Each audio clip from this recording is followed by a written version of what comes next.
Ano bang sagot dyan? did they violate the law? Yung Omnibus Election Code natin by accepting or receiving campaign money from a government contractor? Well, the applicable provision there is Section 95 of the Omnibus Election Code, letter C. Ako kasi pipitsuging lawyer lang ako, no? So fortunately, may isa pang batikang abogado who also aired the same opinion. I think today or this morning, si Attorney Romulo Macalintal, he shares the same opinion that there seems to be or that there is a violation of Section 95. So ano ba yung Section 95, no? Ang Section 95, ang title niyan, Prohibited Contributions. So, ang prohibited contributions, ang tinatawag natin normally na donation, campaign fundraising, ang tawag sa Omnibus Election Code ay contributions. Sabi doon, no person indirectly or directly shall receive the following prohibited contributions for the purposes of a partisan political activity. Ang partisan political activity, elections. No? So for the purposes of elections, A, B, C, D, E, F, G, H, mahaba yan. We'll only talk about one or maybe may isa pa akong i-mention just to illustrate.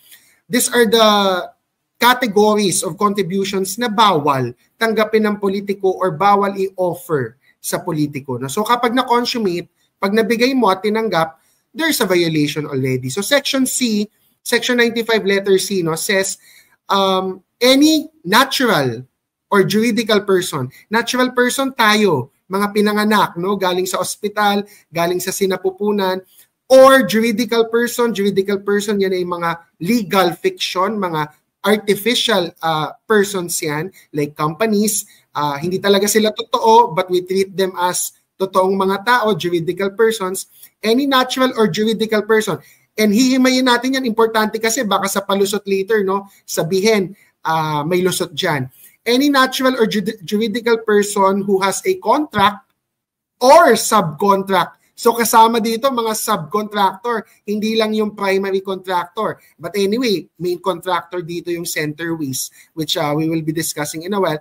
Subcontract with the government in relation with construction projects, delivery of goods or public services, etc. So, wala namang sinasabi diyang flood control specific, no? Pero ang flood control project, papasok yan sa construction project. And so, the essence of that provision is that any contractor cannot and should not give a political donation or contribution to a government official, elected official, because meron na siyang financial interest or stake yung contractor. So, you mentioned very obvious, very basic, it's really a case of ethics, conflict of interest, no?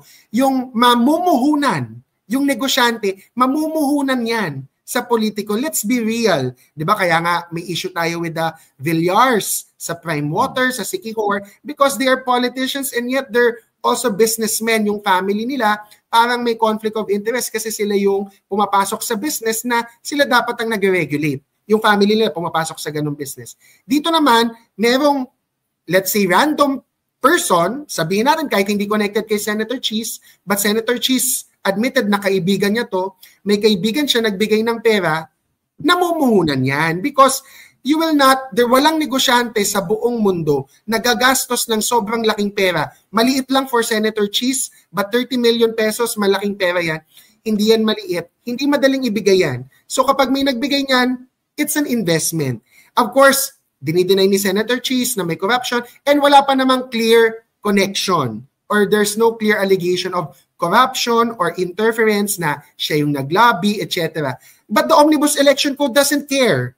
Walang pake ang Omnibus Election Code kung in reality yung elected official ay naglobby para sa contractor. Just the fact na nagbigay yung contractor, gusto nang i-prevent ng batas yung evil na yon from arising, which is baka or most likely, alam na nga natin na magbibigay yan ng pera because mag-expect yan na maka-ROI or return of investment. And so this is not to accuse corruption, no, but if you look at the ROI, if you look at it from an investment perspective, 30 million ang pinuhunan mo, bumalik sa'yo 5 billion plus. So tiba-tiba ka. Yeah, tsaka it doesn't Hindi, ayoko naman sabihin na ganun ka-direct yun, no? Yung investment na 30 million translated to 5 billion. Pero ang point doon ay, it doesn't matter kasi sinasabi niya ni Senator Cheese, wala akong kinalaman sa negosyo dyan, etc. I don't think that's even the question, di ba? Dito pa lang sa binabanggit mo, Omnibus Election Code, nandun na talaga yung problema. And number 2, for instance, no, gusto ko malaman, meron bang prescriptive period dyan? Pwede pa rin ba siya i-prosecute dyan? Si Senator Cheese? Ano yan we look at timelines for prescription, right? Ang main evidence na ginamit ng Rappler, and of course, yung legal opinion namin ni Attorney Romulo Macalintan, is yung self-admission ni Senator Cheese. Not now, not this year, but sa SOSE, when he filed it in 2022. Walang pumilit sa kanya na mag-fill out ng SOSE, walang pumilit sa kanya ilagay yung pangalan ni Lubiano. And I personally check, I can post this later, 2018 pa lang, presidente na ng Centerways si Lubiano. And ang point ng Omnibus Election Code, yung provision na to, pag may existing contract ka. So noong 2022, when Cheese was running and when Lubiano donated, may existing contract na ang Centerways. And its president at that time was also still Lubiano, who is the president up until this day, no? Lawrence Lubiano. So, the prescription period will trigger, pwede yan 2 ways depende yan sa interpretation. But of course, sa akin, even if ibigay ko kay Senator Cheese, sabihin niya, prescription starts 2022. Dapat alam na ng gobyerno. Wala pa naman, hindi pa naman prescription period. Kasi ang penalty ng batas, election offense, 1 to 6 years imprisonment with perpetual disqualification. Less than 3 years pa lang naman yata from 2022.